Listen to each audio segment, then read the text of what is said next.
Live. Woohoo! Hey. Yep, time to say.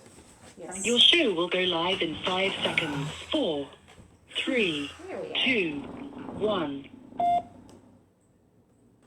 Blog Talk Radio. Hi, I everybody. don't have this here so I can look at comments. Okay, so yeah, we're here.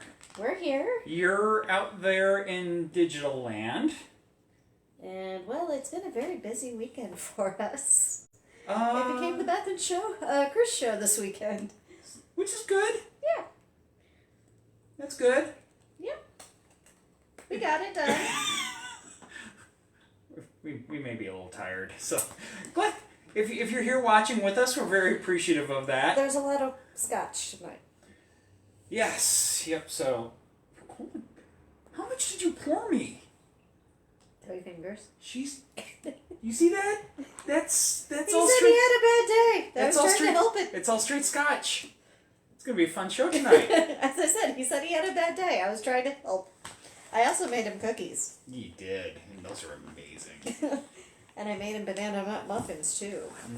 For breakfast. So, anyways, hope that everybody is doing well out there in the ether tonight, and somehow, some way, it's already February 20th. We're most of the way through February.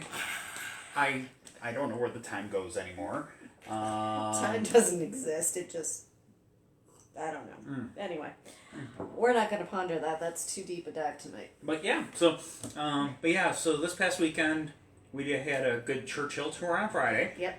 We had a very good haunted dinner event at Patrick Henry's on Saturday, which was quite delightful. We first time that we've been able to do one of those publicly since pre-COVID, so yes. And we did on part that. of our executive mansion script from last week and part of it from this week. So, you know, Yep, they got we a got little to practice. and some other stuff. So Yeah. they got stuff at the dinner that we didn't do last time that we're not doing this time. So Yeah. yeah, It was a good mix. mix it all up. And if before we even get into it, yes, there is already the beginnings of an outline for an Executive Mansions Part 3, but it will not be 2 weeks from now. We gotta. Yeah, it'll be a while down the road. I need to dive down that rabbit hole again. Yep. And, well, things are planned through May. Yep.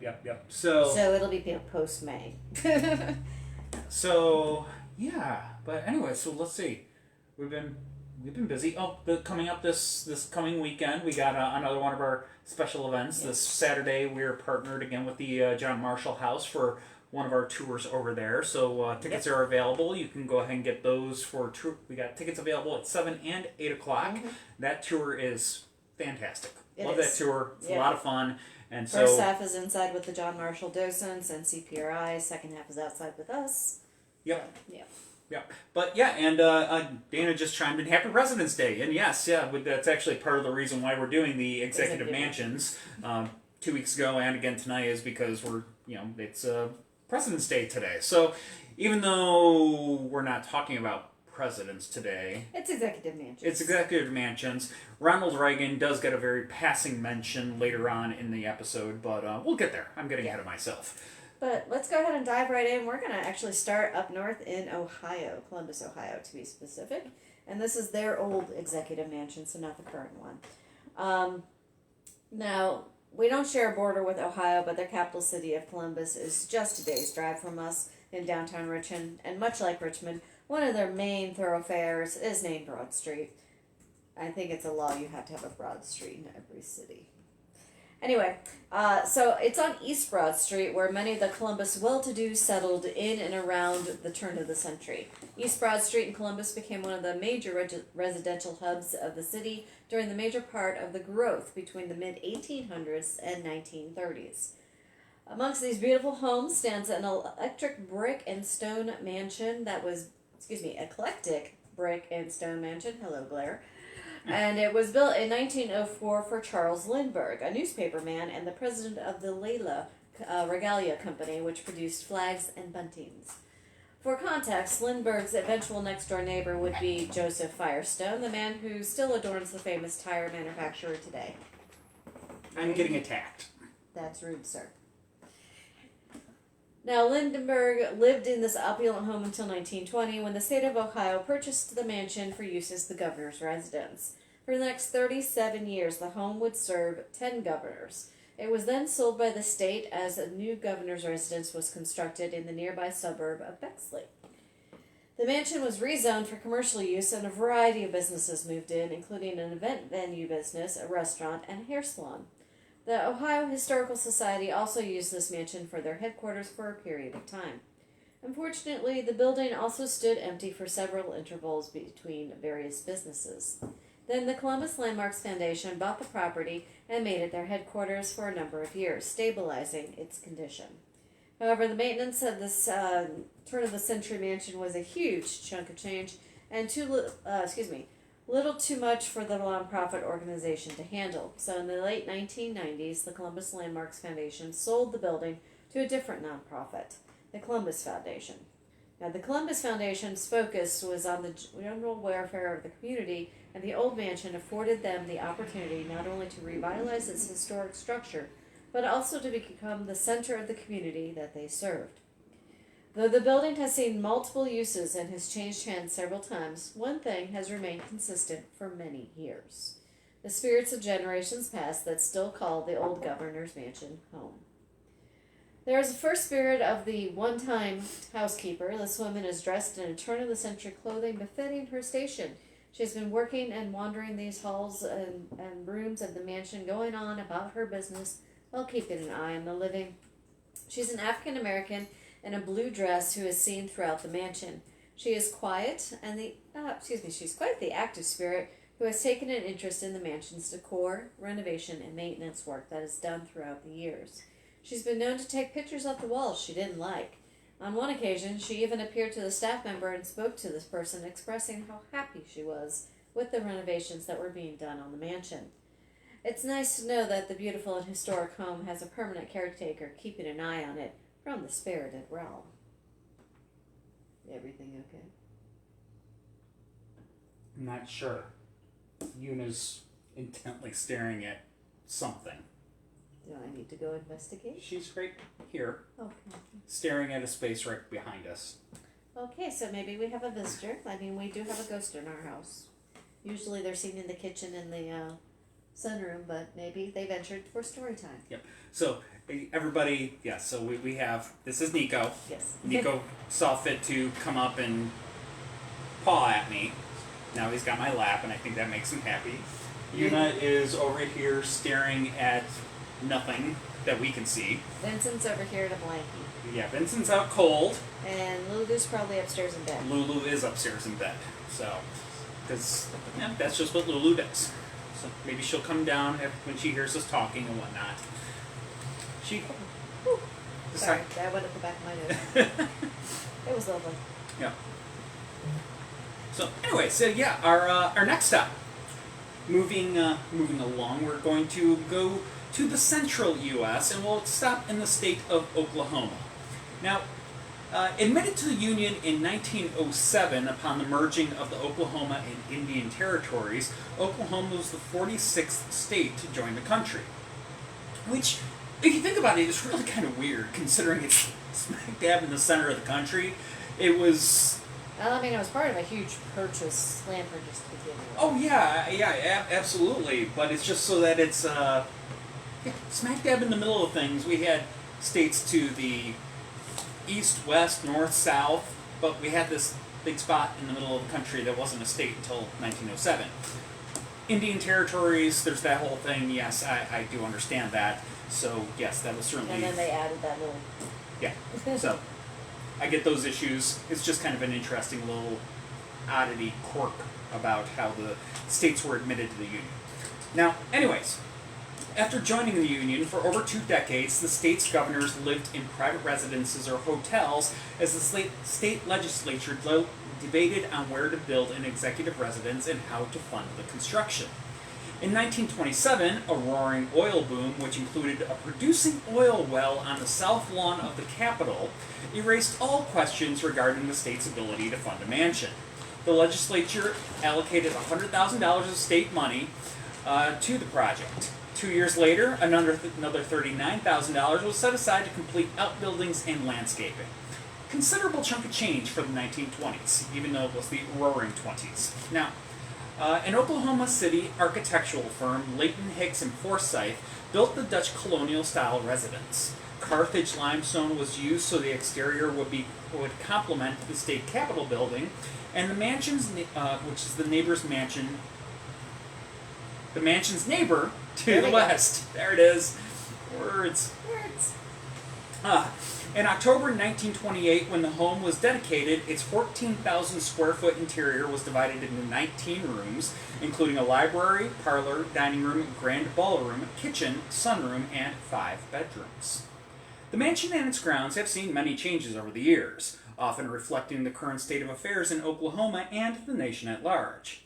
In the early 1930s, Governor William H. Murray, aka Alfalfa Bill, resided in the mansion.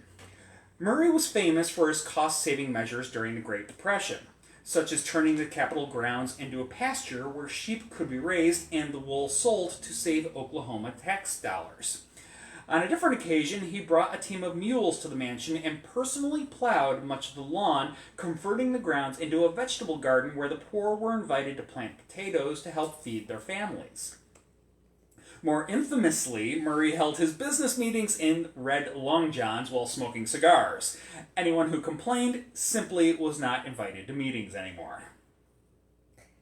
I like his style. I like it. I like it. I mean, if you're going to be comfortable, go for it. Yeah. Everybody should wear the pajamas. Yeah, I mean, who are we to talk?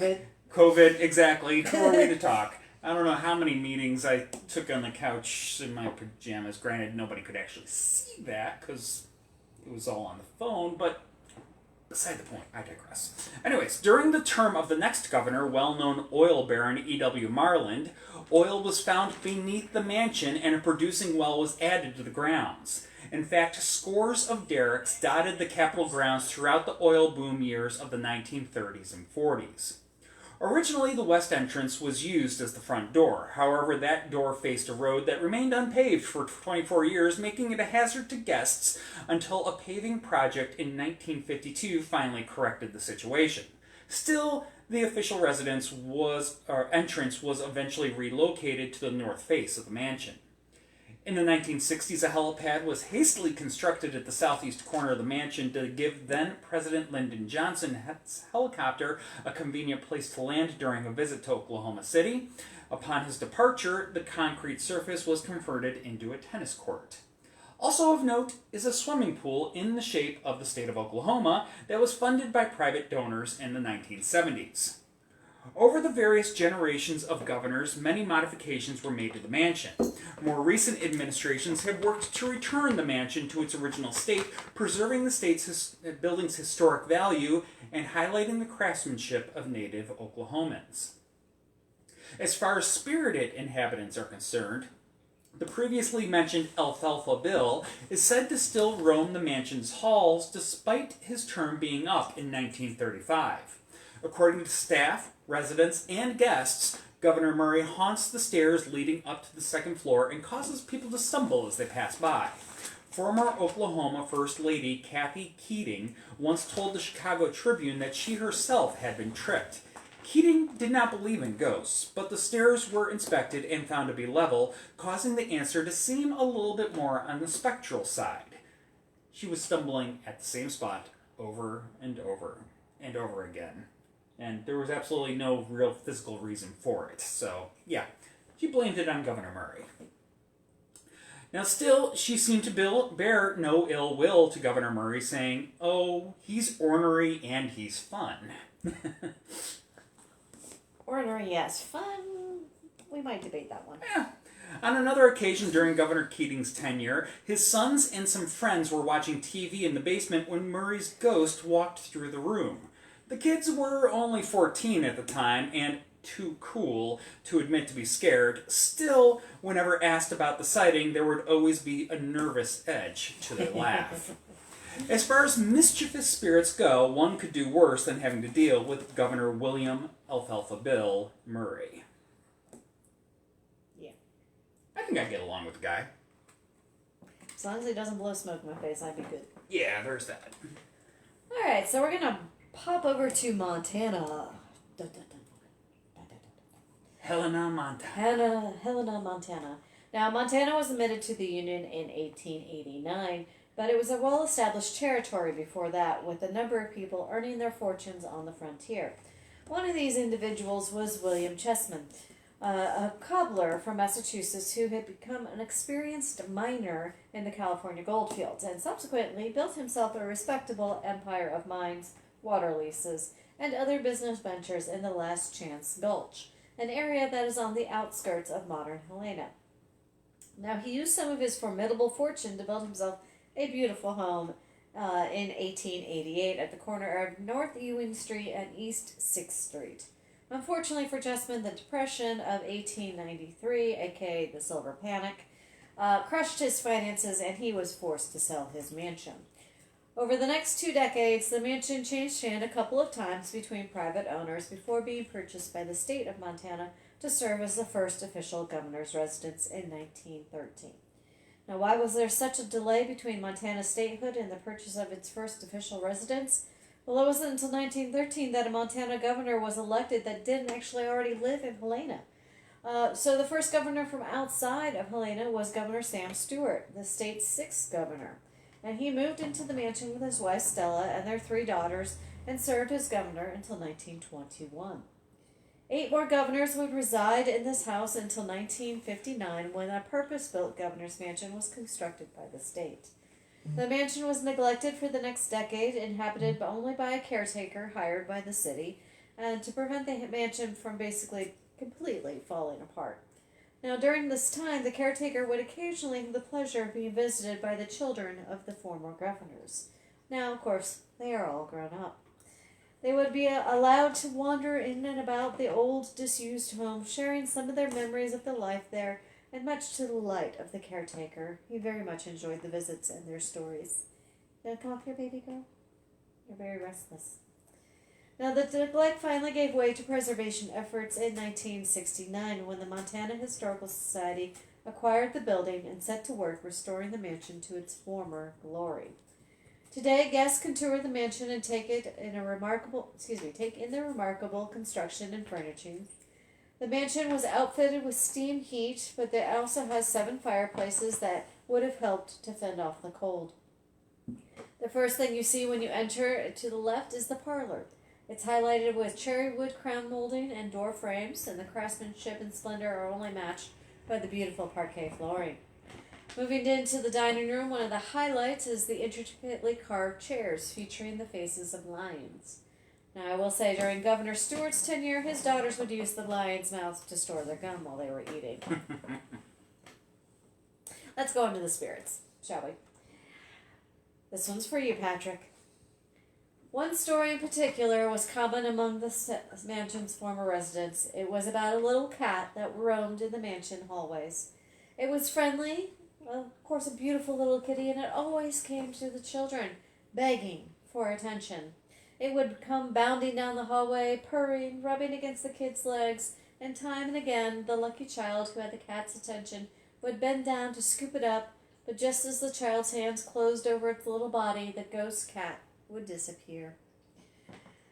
Several generations of tour guides have spent time alone in the mansion for the last 30 years, and today sometimes they find the shades pulled up when they were left down. Small things might be out of place. A picture, for example, might be slightly ajar on the wall, or a closet door that's always kept shut might be discovered wide open. These odd but innocent, inexplicable happenings have been long attributed to the feline who has claimed the mansion halls as its own. As for the identity of the cat, many think that it belonged to the Chessman family during the 1890s. And when they were pouring through the Montana Historical Society archives, they found a picture of the family's sleek black cat on the mansion's front lawn. This feline friend is believed to be the only one of its kind to have laid its paws on the floor inside the mansion, as no records of cats have been associated with any of the governor families that have lived there. The Historical Society has now embraced the spooky and furry little chapter of its history. On Halloween, they have been known to open the door to trick-or-treaters so that they can have their own turn in looking for the resident ghost kitty cat. Meow. So, speaking of... Well, I have a kitty cat who's interested in a spirit. I'll just keep that over here. Yep.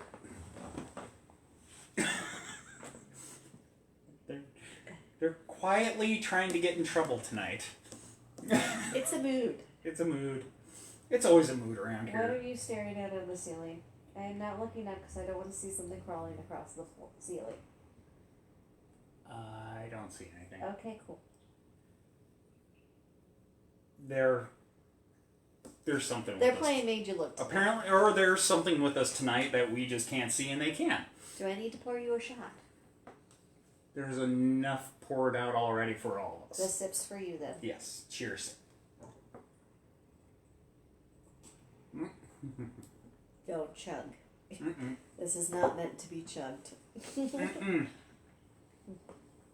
So, did we make this is the Jura. Yeah, we're drinking the Jura from the Haunted Distillery. Yeah, so we've We thought it was appropriate to drink a high-end scotch from a Haunted Distillery on an executive mention night. it is appropriate.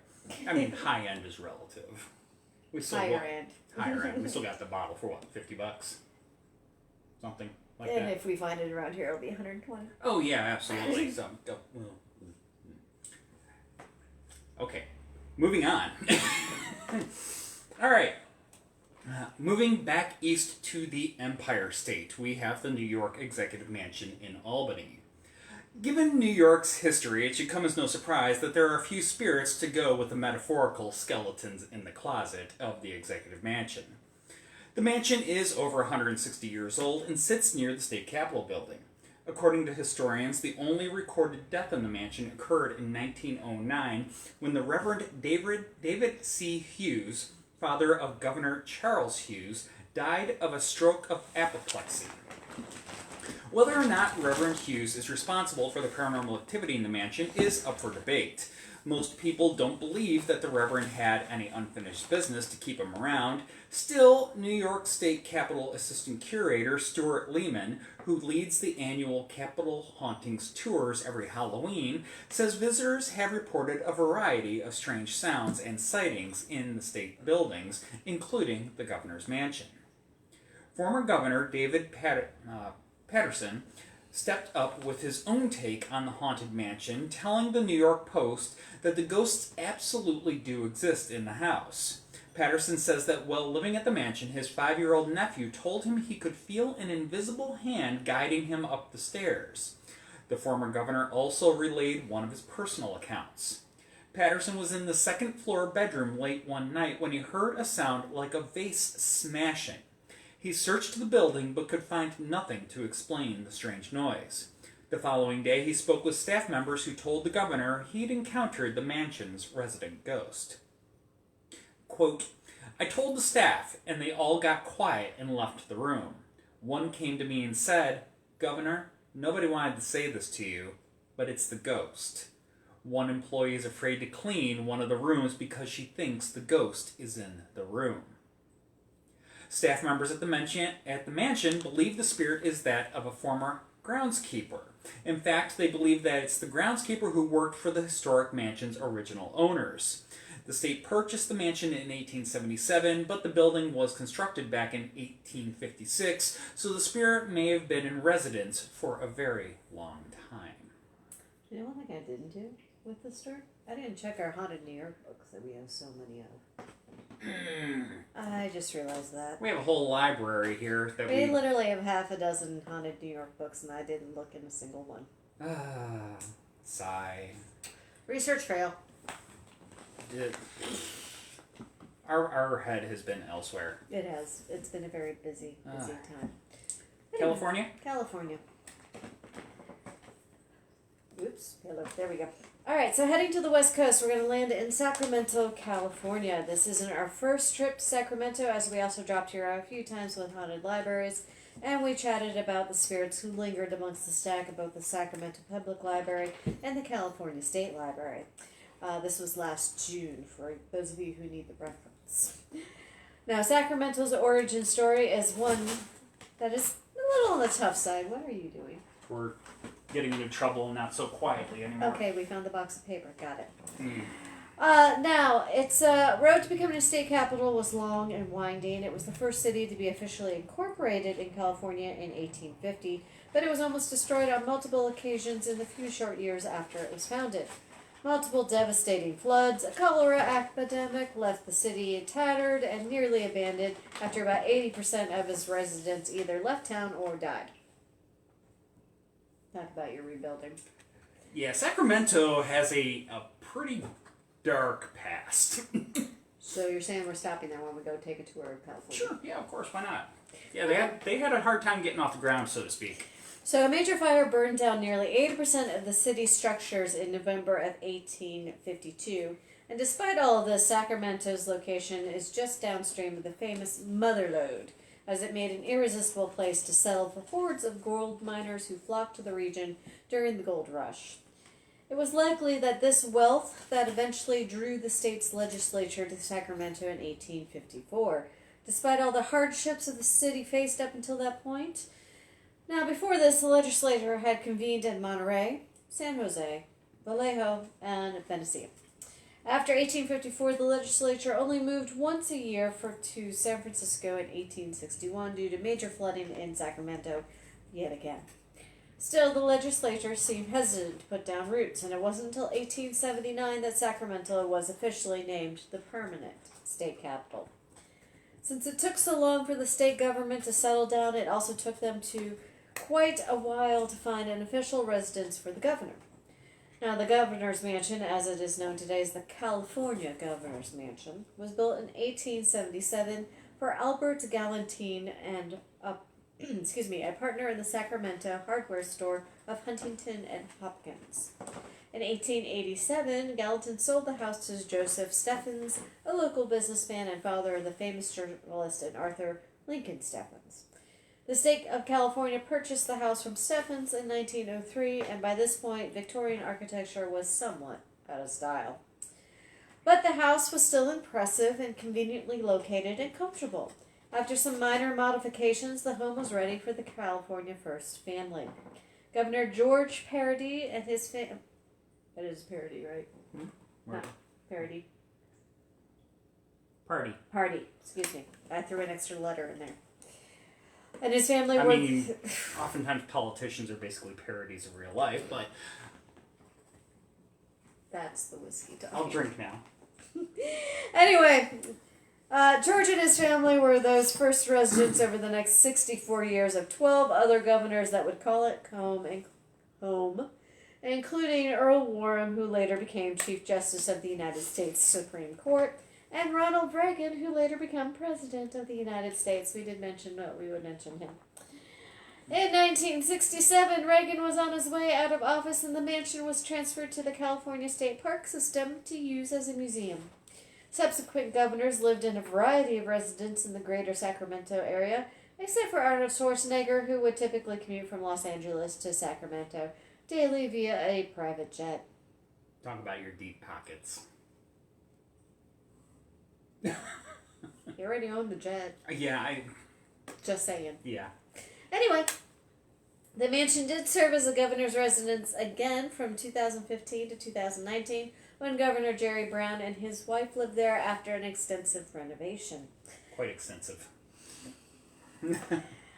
As a museum, the mansion offers visitors a glimpse into the opulence of the Victorian era with velvet furnishing, Persian rugs, delicate china, marble fireplaces, gold-framed mirrors, and of course that's just the interior. There are other beautiful grounds and gardens. They're extremely lovely and a beautiful extension of the property and structure. And perhaps this is why so many who walk those properties in generations past may have decided to hang around for a wee bit. Oops. What did I do? I did something. Oops. You broke it. I did not break it. You broke the script. I shrunk it. Now we can read it again. Guests and employees alike have heard inexplicable things about the governor's mansion. One tour guide who spent decades working at the mansion recalled the sound of disembodied footsteps on the stairs between the dining room and the kitchen. He was deniably alone in the house at the time, and he was also not the first to hear these unusual footsteps. Earl Warren Jr., the son of Governor Earl Warren, heard these footsteps on multiple occasions during his time while living in the home. The bedroom where he stayed was just a few short steps away from the stairs, placing him in the front row for the phantom steps. Another tour guide in the mansion, or shall we say ex-tour guide, was working her way through the home on what would be her last day of work. She was putting up the red velvet cords to help direct guests through the home and to keep them out of certain spaces so that they could not damage any valuable antiques. However, when the guide reached the end of her circuit, she turned around to find all the cords she had just been putting up were completely hanging down. She was spooked, but proceeded to put them all back up again, and when she reached the end of the circuit for the second time, an unseen hand grabbed her rear end, and she promptly decided that was enough and quit. Assault by ghostly apparition was not in her job description. No. The entity or entities responsible for the activity in the California governor's mansion remained unidentified, but given their penchant for inappropriate behavior, it might be safe to say that the spirit is of the political persuasion, perhaps. A little alliteration there. Yeah. And, yeah, I mean, yes. Yep. Anyways. Having been grabbed by spirits before, it's not fun. I don't blame her for leaving. Nope. She's like, peace out. Not gonna have some dead governor groping. Yeah. Nope. Not doing that. Not doing that. So Nevada? Yes, our next stop. Very, very close by, actually. As far as state capitals go, just a few hours to the east. You go ahead, you pick up Interstate 80, which goes right through Sacramento. Take it to the east, cross over the Nevada state line, and at that point you hit Reno. From Reno, just a very, very short distance to the south, you arrive in Carson City. Carson City, Nevada. Yes, that is the capital. It is not Las Vegas. I have driven by there. Yep, not Las Vegas. It should stop though. Not Reno. I'm all for that. We'll get there. This place, yeah. So, anyways, now Las Vegas might be where the big rollers are. It's Carson City where the state's political business resides. Nevada became a state in 1864 in the middle of the Civil War. It was a bit of a rushed ordeal that revolved around the issues of electoral votes for the upcoming presidential election and the eagerness of the non-Mormon population in the western part of what was then the Utah Territory, having a very strong desire to break away from the Mormons that dominated the eastern part of the Utah Territory. And so that is likely part of the reason why the eventual state capital for Nevada wound up on the far west side of the state, as it's about as far as you can go in the state of Nevada, would be, away from Utah before actually crossing into California. So, yeah. Mormons and non-Mormons really didn't get along back then. Really didn't get along. That's a whole other history lesson in and of itself. Quite fascinating, but... We're not going to dive into Book of Mormon right now. The Book of... Hello. So, anyways, it didn't hurt that the Comstock lode, yes, you probably maybe sounds familiar, of Gold Rush fame, this was also discovered very close by to Carson City, bringing thousands of settlers to the city with a tint of gold in their eyes. As with many Gold Rush boomtowns, however, times were not always kind. The population plummeted after the gold dried up, and Carson City eventually resigned itself to being a perpetual small city. They eventually embraced the title of the smallest capital city in the United States. I don't know if they can still claim that, because at that point, they actually had plummeted down. There was only like 1,500 people living in Carson City. Yeah, it was small when I lived out. Tiny. And I mean, it's still not a big city. I think only about 50,000 people live there. Yeah. So as I said, I drove by it a lot because I went to Vegas because that was my nearest airport. That was actually reasonable. Yeah. And you would drive right by Carson going up. No. Or no, I'm sorry, you drive by right by Reno going up. No, Carson and Reno are far to the northwest of Las Vegas. You're thinking of Henderson. That's right. Yeah. Yeah. That's right. You're thinking Henderson. Henderson is the city that's very close to Las Vegas. God, that was 25 years ago. It's been a while. It's been a while. It's been a hot minute. But yeah, no, it's... I'd have to look and see exactly how far it is, but it's quite the haul from Las Vegas to get up to the Carson City, Reno That's area. right. It's north of that. Okay. Yep, north That's and west. You basically, if you follow that like diagonal part of the border, it basically, and you get to that corner where it turns north, that's where Reno Gotcha. and Carson City are, right in that area. right. Okay, my geography was flip-flopped. Yeah, yeah. So, anyways, It's the whiskey. blame it on the whiskey all I'm you totally like here. bringing it on the whiskey. I've got a lovely buzz going right now. So, now that said, of course, we're here to talk about executive mansions. And Carson City is home to quite the beautiful executive residence. It took about 40 years after Nevada became a state in 1864 for the Nevada state government to finally getting around to the possibility of building a governor's mansion. In 1907, the state assembly approved the Mansion Bill, which was approved to provide a permanent residence for the state's highest government office. Well-known Reno architect George A. Ferris was hired to design the mansion. Construction on the ambitious project started in 1908, and the mansion was finished and ready for occupation by July of 1909. Governor Denver Dickerson and his family were the first residents of the beautiful home. Right. The governor's daughter, June Dickerson, was born in this mansion in September 1909 and has the distinction of being the only child to be born there. The Nevada Governor's Mansion is an elegant two-story classical revival building which sprawls across its generous acreage. The entryway in the front has an eye-catching two-story portico and 4 fluted columns supporting the second-story porch that wraps around the mansion's front facade. Inside, the first floor is comprised of the grand entry hall, the reception room, a formal dining room, the governor's study, a luncheon room, and, of course, the kitchen. Gotta eat. The mansion was structurally reinforced, renovated, and redecorated from 1967 to 1968, and a circular pergola, the curved front stairs, and metal balustrades were added to the mansion in 1969. Additional buildings were added to the grounds to meet the needs of the facilities in 1998. Just keeps spreading.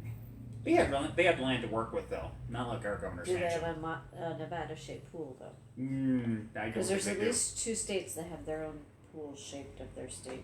Texas has one, right? I'd be shocked if I they think didn't. North Carolina has one too. Yeah. Texas always does Texas things.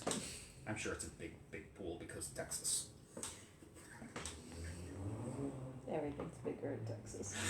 Oh. Okay, moving on. Anyways, yes. So the building does have a history of hauntings. That's why we're actually here tonight. And there are 2 theories as to who and why the entities, a woman and a young girl, are lingering in the governor's mansion. One theory is that an antique grandfather clock, which was given as a present to the governor at this time, was haunted by these 2 spirits. The other theory is that some former residents have decided to spend their afterlife in this glorious home, namely First Lady Una Dickerson and her daughter June Dickerson. Yes, the one that was actually born in the residence. Regardless of the source, staff and overnight guests have witnessed these 2 wandering the second floor and hallways. The woman wearing a long white dress followed by the young girl. The second floor of the mansion has always been the private quarters of the first family, leading the sightings to cause some excitement on various occasions when errant visitors were believed to be wandering where they should not. Another male entity, perhaps a former servant of the people, seems to have enjoyed his job so much during his term that perhaps he isn't ready to leave the mansion just yet. Some think it is Governor Jones. His heavy footfalls are still heard time and again on the staircase leading to the second floor. Other unsettling events include unexpected cold spots by the antique grandfather clock on the first floor, and the doors to the parlor having a tendency to open on their own, accompanied by a moving cold spot across the threshold. The various occurrences throughout this executive residence have led some to name the Nevada Governor's Mansion as the 4th most haunted place in Nevada. Quite the feat, considering Las Vegas's tendency to be considered quite the haunted city in its own right. If you ever get to Carson City, check out to see if they're having one of their many open house events at the mansion, or perhaps you could even catch one of the ghost walks that they offer there, particularly in October. I'm jealous. Hint, hint, Virginia, you need to do this. We'll happily do it for you. Yeah, we could easily curate a wonderful haunted tour of the Virginia Governor's Mansion if we were so allowed. Yes. Hint, hint, nudge, nudge. Let's make it a charity event. Sure, we'll go with that. Raise fund every week for a different charity. Anyways, so... Is that it? No. We got one more. Okay, this is a slightly shorter week this week. I think we've been rambling on enough that we've managed to stretch it out a little bit. All right, so we're going to jump back up to state number 1, Delaware. So this is in Dover, known as Woodburn. Of course, the governor's mansion here is one of the few with an actual estate name, Woodburn, as I mentioned. The land Woodburn stands upon was granted to David Morgan and his heirs in 1684 by the Swedish crown. In 1780, Charles Hilliard III purchased the land at the sheriff's sale for $110. In 1790, he constructed the home that would be called Woodburn. The 2-story brick home is in the Flemish bond pattern and has endured for more than 200 years. The main section of the house has 3 bays with the main entrance on the far right. The large Dutch door and original wrought iron strap hinges.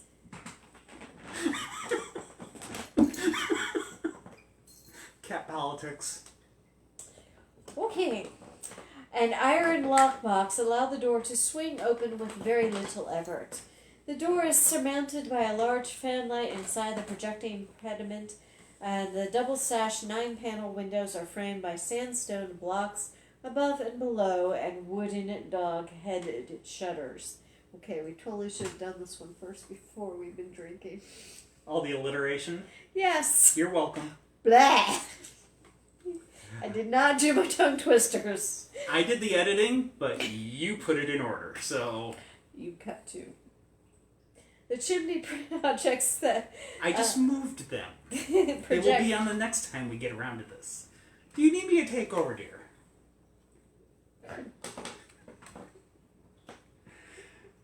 Where did you leave The off? chimney projects through the roof. Point. That There, right there. Okay. right at the top. A brick chimney projects through the sloped roof. Oh, The boy. wing has slightly smaller windows with a basement entryway. The house was inherited by Mary, Hilliard's daughter, and her husband, Martin W. Bates. Bates was a doctor, merchant, lawyer, and a U.S. senator. In 1820, Bates leased Woodburn to the governor, Jacob Stout, for the first time that Woodburn would be used as an executive residence.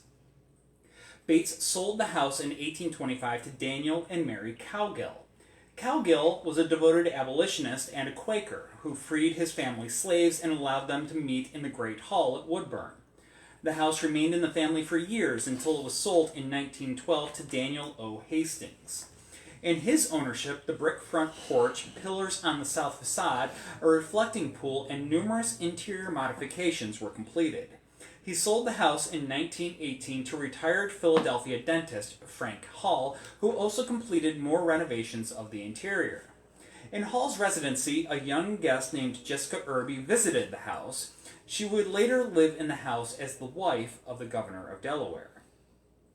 Upon Frank Hall's death in 1953, there was a proposal to secure the house as the governor's mansion, but it was originally disapproved by the legislature. The property was divided in two, with the school purchasing the majority of the land and Thomas Murray purchasing the house and a surrounding acre and a half.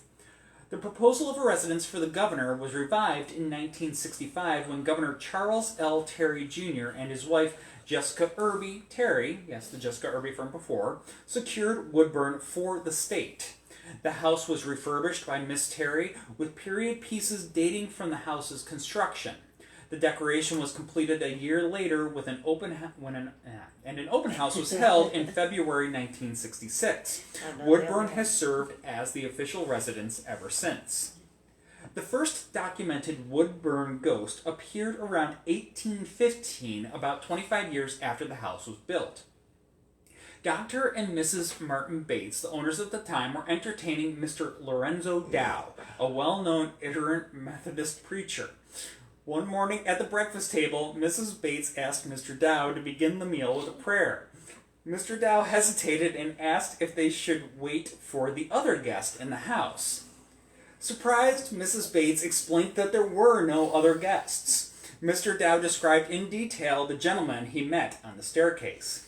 The older gentleman supposedly wore a powdered wig, knee breeches, and a ruffled shirt.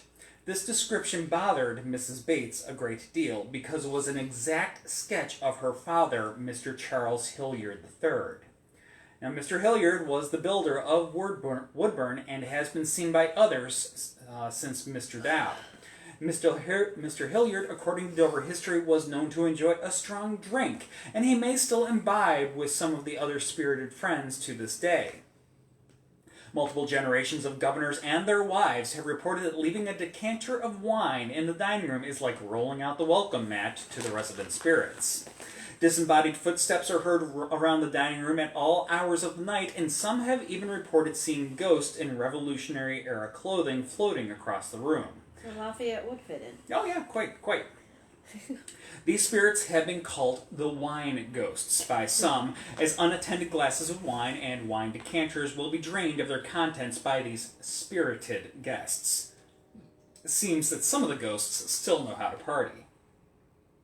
One spirit whose identity is a little better known is that of a slave raider. Now, slave raiders were men from the South who tracked escaped slaves into the northern states before the Civil War.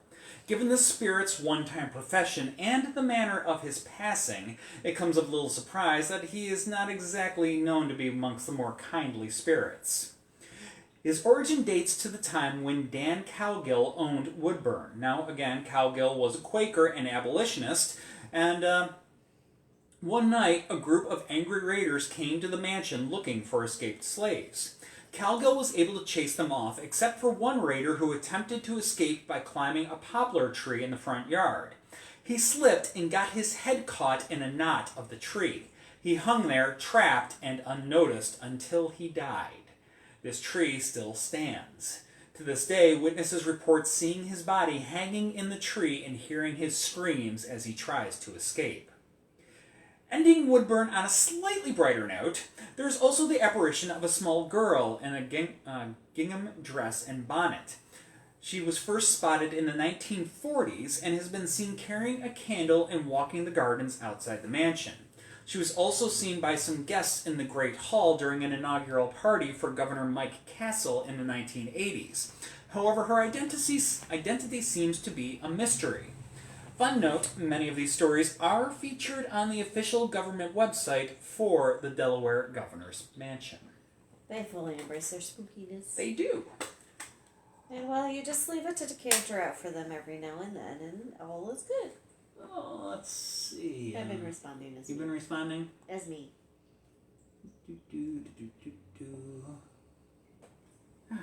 Cheers, dear. I am so much further along than you. You poured me a whole heck of a lot, and I poured the same amount for myself. we won't get into the war party foul bordering on war crime that you committed right before we went on the air. I didn't spill that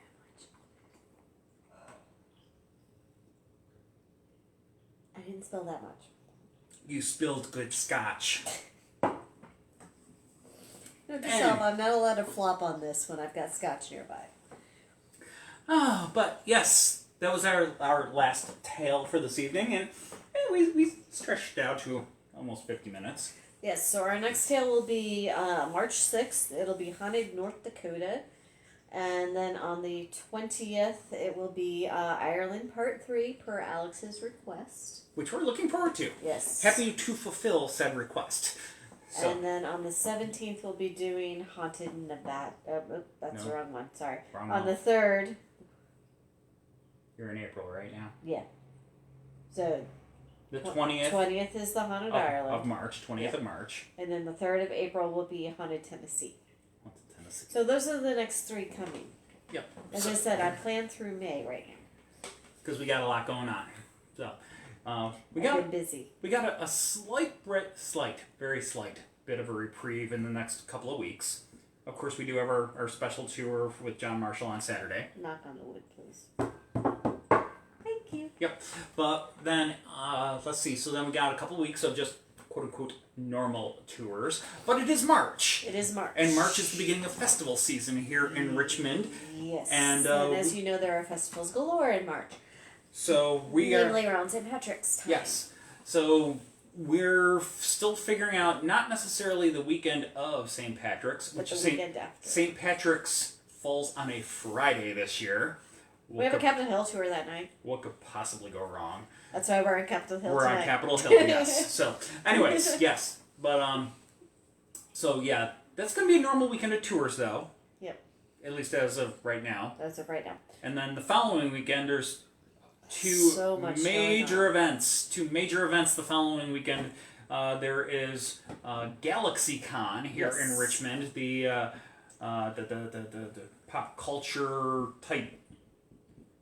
Actors, voice actors, comic book character writers, cosplayers, it's all there. It covers it all, hence the Galaxy, and then con for convention. Yeah. So yes, it covers everything. Big convention, going to be at the Greater Richmond Convention Center. Let's mention it. We're supposed to actually be there speaking on a few occasions. 4 panels. Supposedly, so we don't have our schedule yet. We don't have our schedule. We have no idea when we're going to be speaking or in what order or anything like that. But yes, we have. They are just starting to announce the actual big time actor names and what their panels will be. So we should be learning soon what our panel time slots will be. We're fillers, but that's okay. We're speaking at GalaxyCon. We're speaking at GalaxyCon 4 so that's times. Cool. So we're looking forward to that, and then, well, we're also going to try to, some way, somehow, maybe work out some miracle where we can have that going and also have our annual booth at the Churchill Irish Festival, which is that same weekend. Saturday is the questionable day. That's the problem right now because we don't have the schedule yet, and once we do have that, we'll be able to figure out what we're doing. We'll figure it out. Somehow, some way. Yep. We always do. Almost always, usually. Maybe I can figure out how to splice myself. Yep. Might be painful, but I can do it. Yep. But, so there's that. And then the following weekend is, the RVA Burlesque Festival. Yes. Which we are a presenting sponsor of the RVA Burlesque Festival this year. So that's going to be a lot of fun. It is also AuthorCon for Scares the Care, which you all know that we support the same weekend? and we love. Yes. I thought that was later in April. No, it's the same weekend? It's the same weekend. Okay. So Saturday during the day we can go jump down to Williamsburg and Saturday night be at the Burlesque Festival. Oops.